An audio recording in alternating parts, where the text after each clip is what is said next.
जो अखिल भारतीय कांग्रेस कमेटी की राह चलने की हमारी घोषणा है, उसका क्रियान्वयन करते हुए आज आपने यहाँ ये धरना आयोजित किया। मुझसे पूर्व सब वक्ताओं ने बहुत विस्तार से आपको आज के मुद्दे के बारे में, देश और किसान पर जो गंभीर संकट का बादल छाया हुआ है उसके बारे में अच्छी तरह से समझाया। लेकिन मैं ऐसा मानता हूं कि हर देश के इतिहास में कुछ ऐसे क्षण होते हैं, कुछ ऐसे मोड़ आते हैं जो सदैव के लिए निर्णायक हो जाते हैं। और दुर्भाग्यवश केंद्र की सरकार ने एक ऐसे मुद्दे पर एक ऐसा कदम उठाया, ऐसे समय पर उठाया जिसके बहुत दूरगामी परिणाम होने वाले हैं। 2/3 देश की जनता कृषि पर, किसानी पर निर्भर करती है, लेकिन मैं मानता हूं कि 100% जनता किसान हितैषी है, किसान से हमदर्दी रखती है। इसलिए आपने जो कानून बनाकर और कानून बनाने की प्रक्रिया को जिस घमंड से, जिस तानाशाही रवैये से संसद में जबरदस्ती पारित करवाया, राष्ट्रपति महोदय से फटाफट दस्तखत करवाए, नोटिफिकेशन जारी कर दिया, कोई सलाह, कोई मशवरा, और आज तक भाजपा की सरकार के व्यक्ति और मंत्री इस बात का जवाब नहीं दे सकते कि इन कृषि कानूनों का निर्माण करने की मांग किसने करी थी। इस देश में ऐसा कौन सा किसान संगठन है, कौन सी राज्य सरकार है जो ये किसी कानून का निर्माण करने की मांग करती थी। हमारे देश में अलग अलग समय पर अलग अलग मांगे होती हैं, लेकिन कौन किसान खड़ा होकर बोलता है कि हमें समर्थन मूल्य नहीं चाहिए। हमारी पार्टी ने, जब हम सत्ता में थे केंद्र में, और हर चुनाव में, हर घोषणा पत्र में कहा कि कृषि में निवेश होना चाहिए, प्रतिस्पर्धा होनी चाहिए, किसान को अपनी फसल का उचित से ज्यादा मूल्य मिलना चाहिए, स्वामीनाथन आयोग की रिपोर्ट को पूरी तरह लागू करना चाहिए। लेकिन दूसरा चुनाव जीतने के बाद जो रवैया केंद्र की सरकार ने, प्रधानमंत्री जी ने अपनाया है, वो इस बात को दर्शाता है कि इतिहास में नाम दर्ज करवाने के लिए कोई भी काम कर सकते हैं। और मुझे दुख होता है आज देश का किसान ना सिर्फ आंदोलित है, लेकिन भयभीत भी है, अपने भविष्य की चिंता करता है। हमारे बच्चे पोतों का पालन पोषण कैसे होगा, इस बात की चिंता करता है। और केंद्र की सरकार के लोग जो वार्ता करते किसानों से, कई दौर की वार्ता हो रही है, ऐसा कौन सा जटिल विषय है जिसको सरकार सुलझा नहीं सकती। आपको सिर्फ ये कहना है कि किसान के हित में हम एमएसपी का ये कानून का प्रावधान जोड़ रहे हैं, और तीनों कानूनों को वापस लो। जो राहुल गांधी जी ने शुरू में कहा कि ये तीनों बिल घातक हैं, ना सिर्फ पुनर्विचार हो, इनको वापस लिया जाए, किसानों से बात करो। हम इस बात के लिए तैयार हैं। अगर किसान कोई बिल लाना चाहते हैं, कोई रिफॉर्म लाना चाहते हैं, संशोधन लाना चाहते हैं, निश्चित रूप से करो, कांग्रेस पार्टी पूरा समर्थन आपका करेगी। लेकिन किसान के भविष्य को कुचलकर आज पूरी दुनिया में, यूरोप में, अमेरिका में, ऑस्ट्रेलिया में जो भारतीय नागरिक हैं वो दूतावास के सामने जाके खड़े होकर नारा दे रहे हैं। उन्हें कौन प्रेरित कर रहा है, कौन भड़का रहा है? और जो किसान अपने हक अधिकार की मांग कर रहे हैं सरहद पर खड़े होकर, उनको नक्सलवादी बोलते हो, माओवादी बोलते हो, आतंकवादी बोलते हो, अलगाववादी बोलते हो। साथियों, ये अल्फाज इसलिए इस्तेमाल किए जा रहे हैं कि केंद्र की सरकार में किसान हितैषी कोई नेता बैठा ही नहीं है। अब पीयूष गोयल जी बात करें किसानों से, उन्हें क्या मालूम किसान क्या चीज है? किताब पढ़ के किसान बन जाता है कोई? उनका दुख दर्द समझ सकते हैं क्या? सिर्फ टालने के लिए, लटकाने के लिए बार बार वार्ता कर रहे हैं, लेकिन किसान ना समझ नहीं है। और आरोप जो लग रहे हैं कि पॉलिटिकल पार्टियां इसको प्रोत्साहित कर रही हैं, बिल्कुल नहीं कर रही।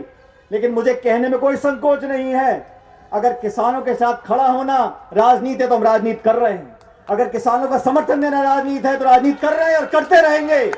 लेकिन किसानों के नाम पर आपने जो ये षड्यंत्र रचा है, और केंद्र की सरकार को समझना चाहिए कि सरकार अगर कुछ निर्णय वापस लेती है तो कोई हार नहीं है, कोई लज्जा वाली बात नहीं है।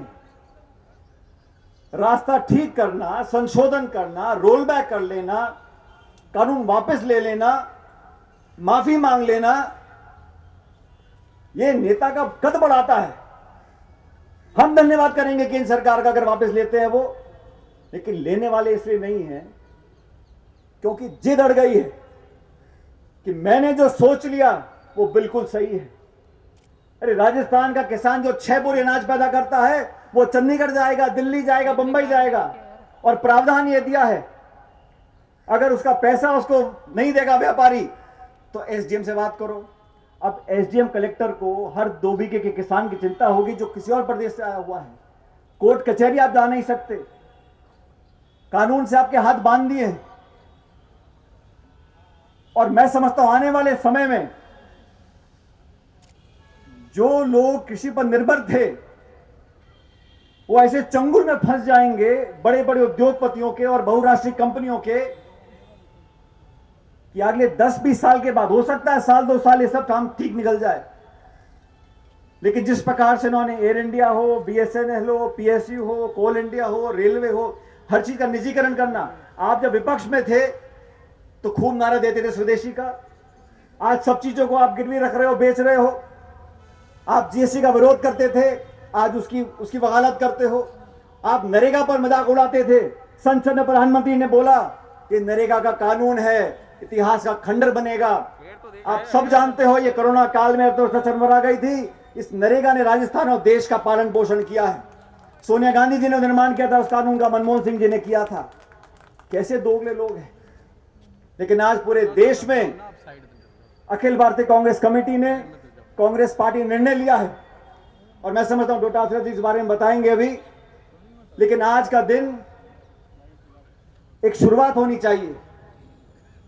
एक आंदोलन बनकर काम करना पड़ेगा हमें हर जिले ब्लॉक में, और हम सब मिलकर किसान के हित की बात अगर करते हैं तो ये राष्ट्रवाद है, ये असली राष्ट्रवाद है। ये जो झूठे निक्कर पहन के भाषण देते नागपुर से, वो राष्ट्रवाद नहीं है। इस काल में आप लव जिहाद के कानून बना रहे हो, आप शादी ब्याह पे चर्चा कर रहे हो, और किसान के भविष्य को अंधेरे में धकेल रहे हो। इतिहास गवाह है साथियों, इस देश में अधिकांश किसान नेता कांग्रेस पार्टी से हुए, कुछ और दलों से हुए, लेकिन भाजपा से किसान नाम की चीज आज निकली नहीं है। किसान नेता भाजपा के कभी हो नहीं सकते। वोट लेना अलग बात है भ्रमित कर, लेकिन आज वास्तविकता का सामना करना पड़ेगा, और हम सब एकजुट होकर इस रास्ते पर निकलेंगे। राजस्थान का किसान, देश का किसान आज हमसे उम्मीद रखता है। हम सरकार में राजस्थान में, हम सरकार में छत्तीसगढ़ में, पंजाब में, लेकिन जहां सरकार में नहीं भी हैं वहां भी हमें अपनी जिम्मेदारी का निर्वहन करना पड़ेगा।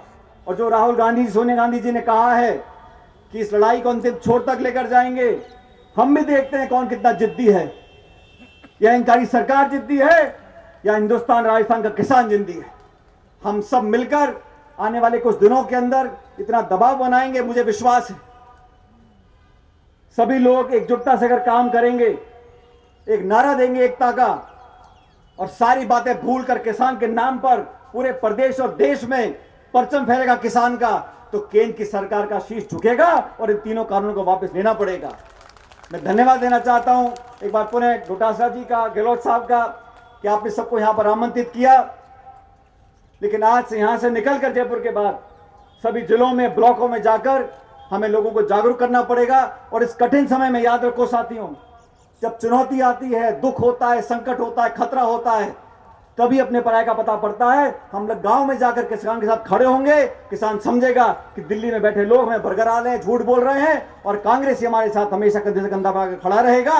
आज आप सब यहां पर आए, मैं आपका धन्यवाद देना चाहता हूं, और उम्मीद करता हूं कि हम लोगों ने जो आज संकल्प लिया है, जिस रास्ते पर निकले हैं, उसमें जीत किसान की होगी, जीत आप सब लोगों की होगी। बहुत बहुत धन्यवाद। जय हिंद, राम राम साहब।